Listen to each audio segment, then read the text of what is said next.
ورسول الله صلى الله عليه وسلم يقول كل بدعة ضلالة.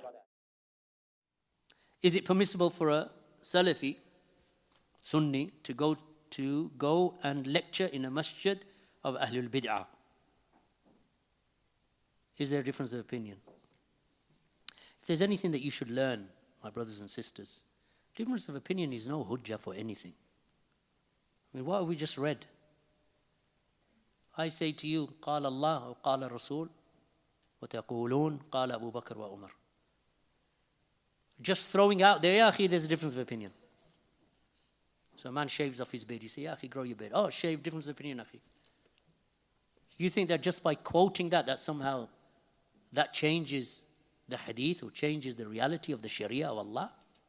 A woman doesn't wear hijab, doesn't wear anything. Ya akhi, what are you doing? So, ukhti, cover yourself. There's a difference of opinion already online. First of all, get this difference of opinion out. Let's talk Kitab, Sunnah, Sahaba, Salaf. What's the origin and ijma' with regard to Ahlul Bid'ah? Is it to mix with them or to abandon them? What's the ijma'? Ahlul Sunnah. Abandon them. Hajar, al-Mubtadi' is ijma'. That's why every book of Aqeedah that you open up, and Manhaj, Sharh Sunnah, you all read it. We studied it for how many years? 4 or 5 years. Usul Sunnah, we studied it. Al-Ha'iyah, we studied it. Some of the other books of Aqeedah we've studied. This we're studying. Even in the Sunan of Ibn Majah, keeping away from Ahlul Bid'ah. When we enter into Muqaddimah of Sahih Muslim, same thing. You find it over and over and over again. Tahdhir min Ahlul Bid'ah. Warning against the people of Bid'ah and warning against sitting with the people of Bid'ah. We translated from Shaykh Rabi' a booklet. I don't know how many, I can't remember how many narrations are translated. I can't remember, about 100? Over 100 narrations of the Salaf, quoting one after the other. Not one. When I say 100 Salaf, I'm not saying 100 Salaf. I'm saying 100 narrations proving the ijma' of the Salaf. Thousands upon thousands of the Salaf, all coming to the same conclusion. You open up Aqidatul Salaf Ashab al-Hadith of As-Sabuni. Open up Sharh Usul I'tiqad Ahlus Sunnah of Al-Lalakai. Open up Al-Ibana, Al-Sughra and Kubra of Ibn Battah. Usul al-Sunnah of Ahmad ibn Hanbal. Sharh al-Sunnah of Barbahari. One after the other, after the other. So the origin is, we don't sit with them. We boycott them, we abandon them, and we warn against them. Those who are callers to bid'ah. Masajid of Ahlul Bid'ah. So the Masajid of Ahlul Bid'ah, the Masajid of those places where Ahlul Bid'ah, they congregate, and their speakers from the mimbar, and their speakers at their conferences and their dawrat are mubtadi'ah. So what do we do? Go or not go? What do we do? What's the origin in the Kitab and Sunnah and Ijma' of the Salaf? The Prophet ﷺ said the curse of Allah is upon the innovator and the one who accommodates the innovator, and the curse of the angels and all of mankind. Hadith in Bukhari and Muslim. That's Rasulullah sallallahu alayhi wasallam. And what about the hadith of the 73 sects? Kulluha fin nar. All of those sects are in the fire. Did he say go to those sects? Go and join them, follow their path?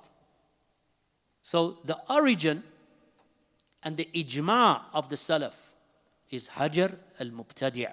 That's the origin. So now a person says, miskeen,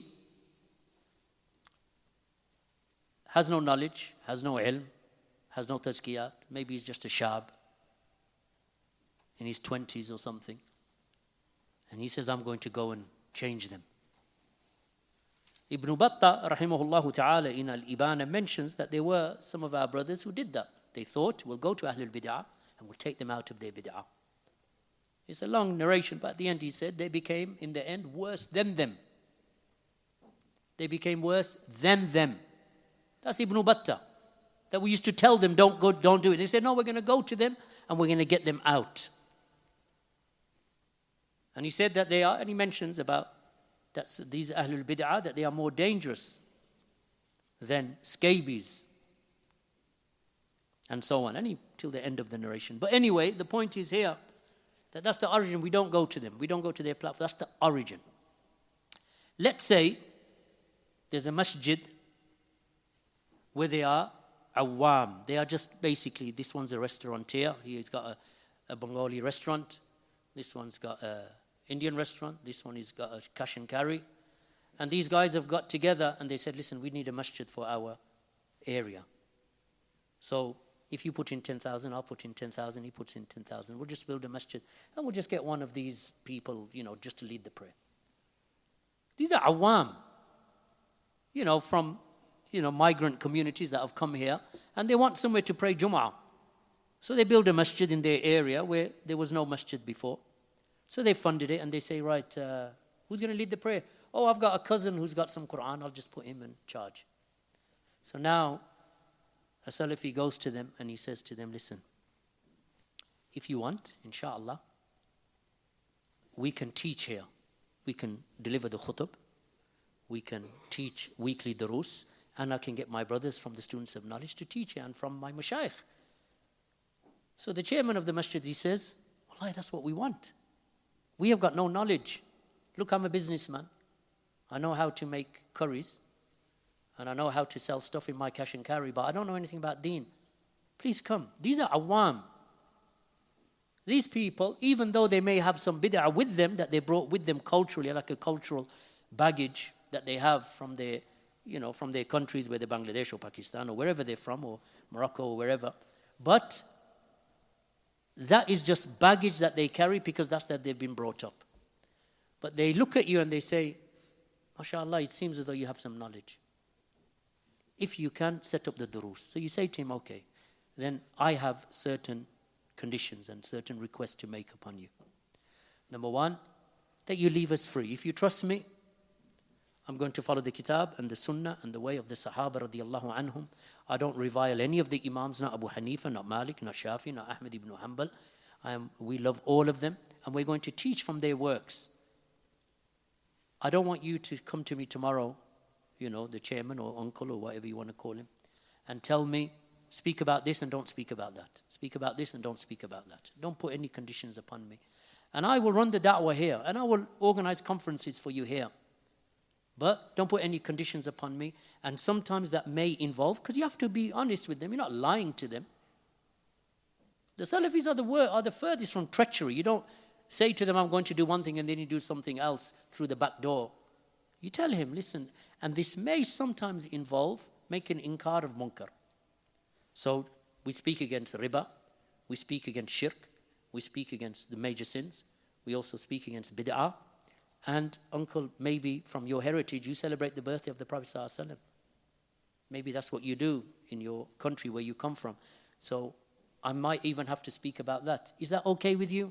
Because I don't want to do anything and tomorrow you get angry and you think that I deceived you. There's no deception in our da'wah. You happy with that, uncle? He said, yes. Alhamdulillah. That is now free of conditions. You're not lying to them. You're not deceiving them. There's no hidden agenda from you. We are not, we have no nifaq. Not even with Ahlul Bid'ah. Not even with people who are awam. We don't lie to them. Not that you have to sit there now giving him all of the daqa'iq. Right, uncle, now I'm going to sit with you. I need about 6 hours so I can read to you the whole of Wasitiyah. No, because it's over his head. But you give him the general outline of what you're going to teach. As for now going to the masajid of Ahlul Bid'ah, where you look at the list of the people that have been invited. So you have a mubtadi from Ikhwan al-Muslimin, a mubtadi from the Sufiya, a mubtadi who curses the Salafis and reviles Ahlus Sunnah and the scholars of Ahlus Sunnah. And you have a relative, an uncle or a cousin who works in that masjid. He says, Ya akhi, come. You, miskeen, 25-year-old, are going to go there with all of these names of these mubtadi'ah. And you're going to put your name next to their name. Alhamdulillah that you're unknown, so no one even knows that you're Salafi. Because no one knows you. So alhamdulillah, the Salafis have been saved from your evil. But your name ends up next to their name. And then you want to say that the Sharia and the manhaj of the Salafi allows that. Even if we were to say, for the sake of argument, that they will give you the microphone and you will be the lead speaker. And everyone else is silent when you speak. All of them, they have to be silent because you're the keynote speaker. Then you, Ya Miskin, are the last one that we would send for that. Because you would send who? You would send the best, if that was the case, which it is not the case, because you would not go. Because you don't want your name alongside those, because you put your name alongside their names, or you've allowed your name to be mentioned alongside their name. And now the people think, because your title is a title that is mujmal, that's not what Shaykh al-Albani said. Shaykh al-Albani said, you go and clarify, and you let them know what you're going to clarify. And you're going to speak the haqq about this da'wah. That's what you're going to do. You don't go under a mujmal title. Like today, I'm going to speak about the topic of, clothing in Islam.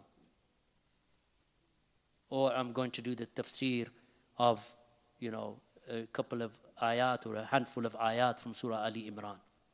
No, that's mujmal.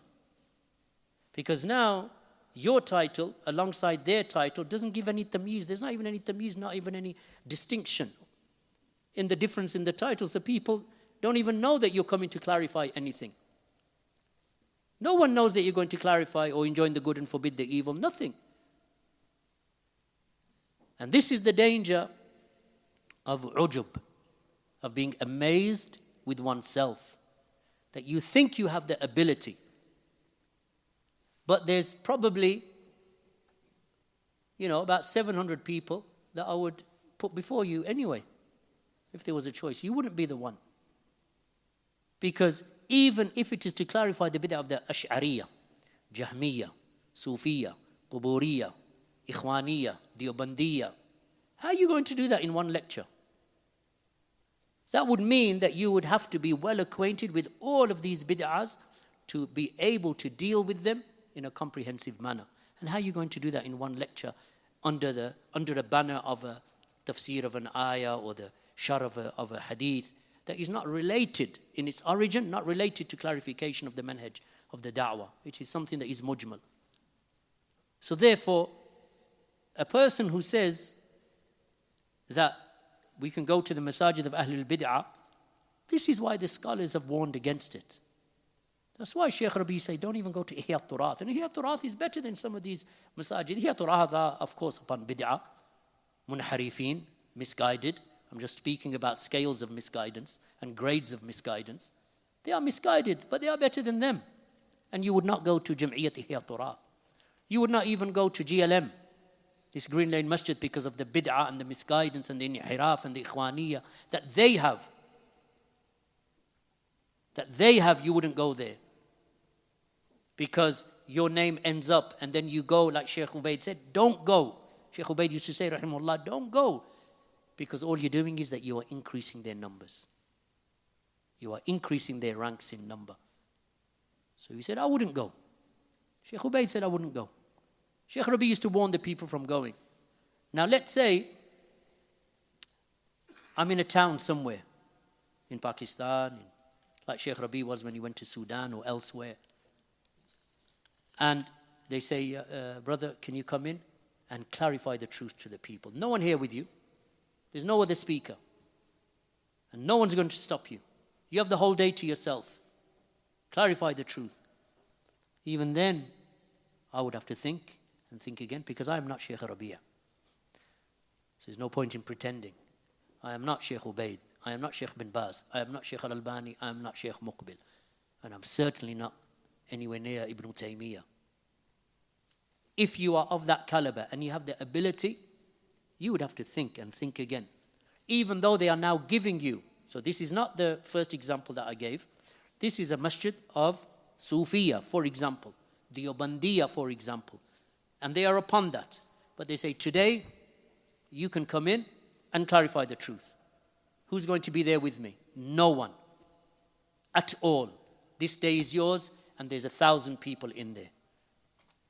You can see that there might be a maslahah there. All right? Now, like I said to the brothers over the conference when some brothers came, And we were talking about, and I said, listen, I've been to a church and given a lecture to the church congregation. There was a sister, I don't know how, her neighbor was a Christian and she had some position in the church or something. Anyway, she had some connection to a Christian woman who had some sort of authority in a church. So she said, I know someone who can come and speak about Islam to your congregation. Will you allow them?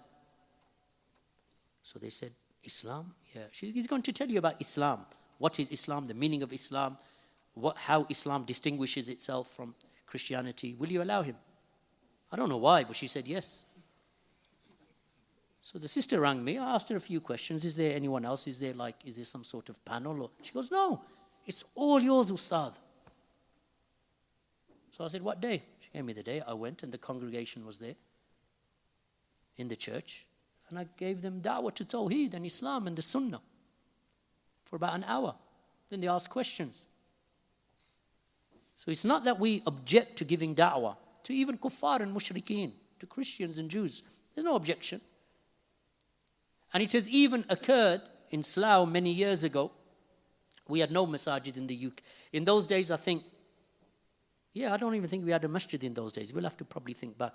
I don't think we had this masjid. I think there was probably just one masjid in the whole of the UK, Masjid Sunnah, at that time. I think we were very close in opening. When they opened, we opened shortly afterwards. I think they were there before us. But there was no masjid of Salafiyya. There's no masjid Salafi in the UK, except maybe that one. And the rest of them were like, these Ikhwanis and Ma'ribiyin and so on. That over time, they just went more and more deep. They became more and more deviated. So, in Slough, the brothers, who are now Markaz Mu'adh, that they went to a mosque committee.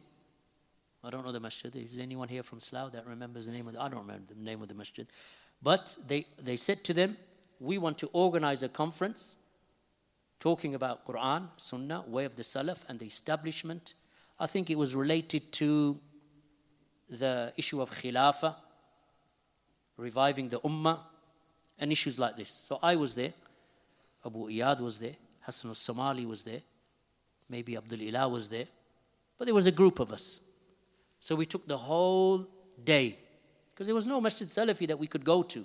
We never even had this masjid at that time, to my recollection. Well, I think we had the Markaz on Mont Street, but we didn't have this masjid.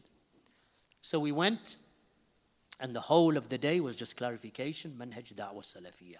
The whole of the day, because it was a one-day conference. And all of us were there. And of course, we were a lot younger in those years, about 20-odd years ago. And towards the end, because it was an open conference and it was a masjid of Ahlul Bid'ah, in essence, then towards the end of the day, of course, some people from Hizb al-Tahrir and the Takfiris, they got riled up because of the topic of the Khilafah and the topic of the revival of the Ummah. So then, towards the end, I think the recording is still available. You can go and listen to it. One of them, a handful of them stood up at the back and they became aggressive. So, and they were basically accusing us and reviling our scholars, and they were reviling the Muslim rulers, like the rulers of Saudi Arabia and otherwise, and we dealt with them. Hassan Somali was there, I was there, Abu Iyad was there. And to be honest, I don't want to use exaggerated words, but I think the word annihilation actually does fit that. And I think it's still available, the audio. All right, it's still available. And you see them. Why? Because when this is in our hands, you have no salt. You have no voice. Because however loud you're talking, I'm going to drown you out. You're not going to speak to spread your bid'ah when we have the microphone. So you can see that they don't oppose the asl of Ahlus Sunnah. But if there's a maslahah to do something, fine. But what you're hearing now, when these people, is there a difference of opinion of going and speaking? There are principles. What is the level of your knowledge? What is your experience in the da'wah? Who are you going to be speaking alongside? Is your name going to be alongside Ahlul Bid'ah? In essence, their program, where your name is one name amongst Ahlul Bid'ah. I have never done that.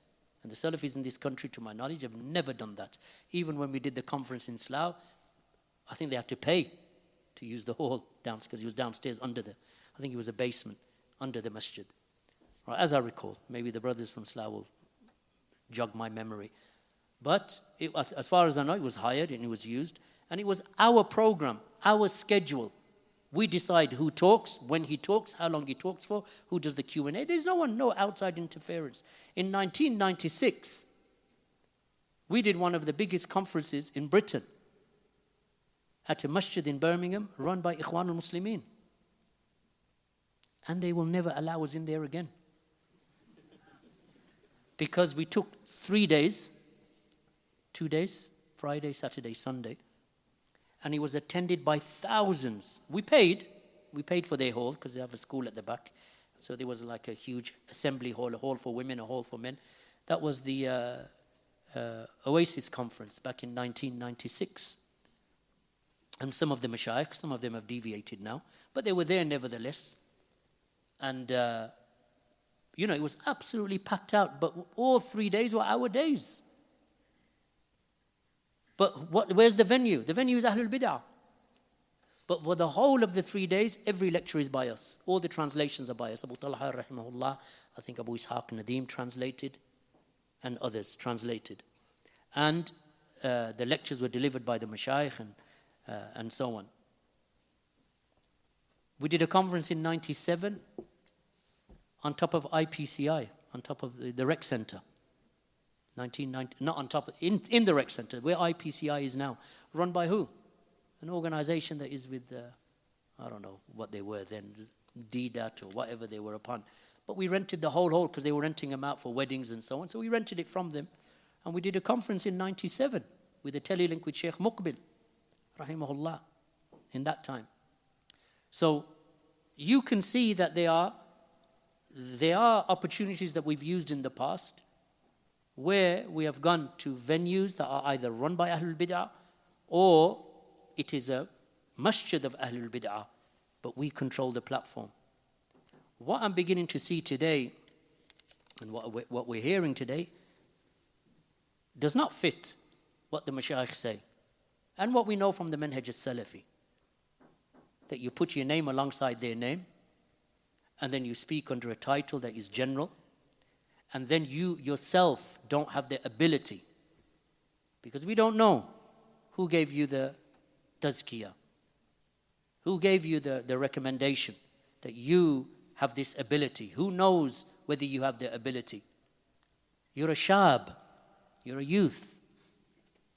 So if we were to sit down together and say, right, there's an opportunity here, and something like this actually did come up a few years ago with myself at Oxford University when they invited me to partake in a seminar series with academics from around the world talking about Salafism. I asked Sheikh Ubaid, he said, don't go. I didn't go. I mean, that's a qissa in itself. But the point is here that when we discuss these types of affairs, these are deep matters that affect the da'wah. There's a masjid that is 5 minutes up the road drive? And they say that we are upon the sunnah. Even some of the mashayikh visit them. But their usul are usul bid'iyah.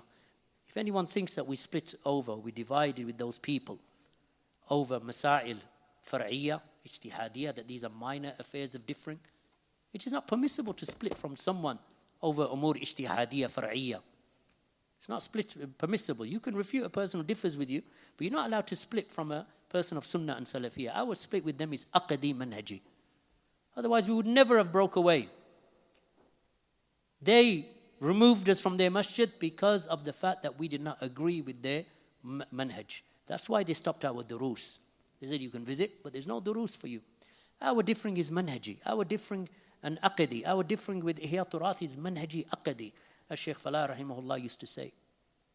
Well, you think that we're going to break from a group of people over issues other than the usul of the deen? Barakallahu feekum. So that's my answer to that question. Don't be deceived by these types of things. You know the manhaj of the Salaf with Ahlul Bid'ah. You know, barakallahu feekum. Why would you leave that for these kind of like mujmal, random, trying to basically fit something into a compartment where it doesn't fit? Right? You're trying to use something that someone did somewhere else, and you're saying that okay, this I can use here as well, and I'll put my name next to all of those muqtadi'ah, or allow them.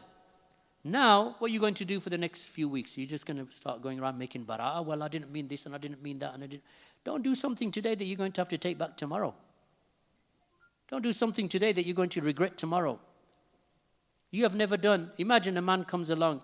He's never spoken at a single Salafi masjid in the whole of the United Kingdom, nor at a Salafi markaz in the whole of the United Kingdom. Never completed a book in any place in the whole of the UK, in all of its marakiz and masajid, and you have approximately 20 in the UK.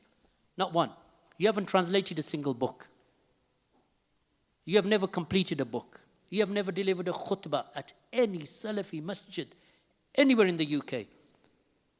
Then you end up at a masjid of Ahlul Bid'ah, your name next to their name, and you're going to tell me that's the manhaj Salafi? Barakallahu feekum ya ikhwa. That is not correct. This is delusion. Whoever does that is delusional, and don't be deceived by these, oh, there's a difference of opinion. Shaykh al-Islam ibn Taymiyyah said there's a difference of opinion about where is Allah. In the ummah of Muhammad, the ummah of Muhammad has differed. Ain Allah. So that's all right then, is it? Who differs? Mu'tazila with Ahlus Sunnah, Jahmiyyah with Ahlus Sunnah, Quburiyya with Ahlus Sunnah, Ittihadiyya with Ahlus Sunnah, Hululiyya with Ahlus Sunnah.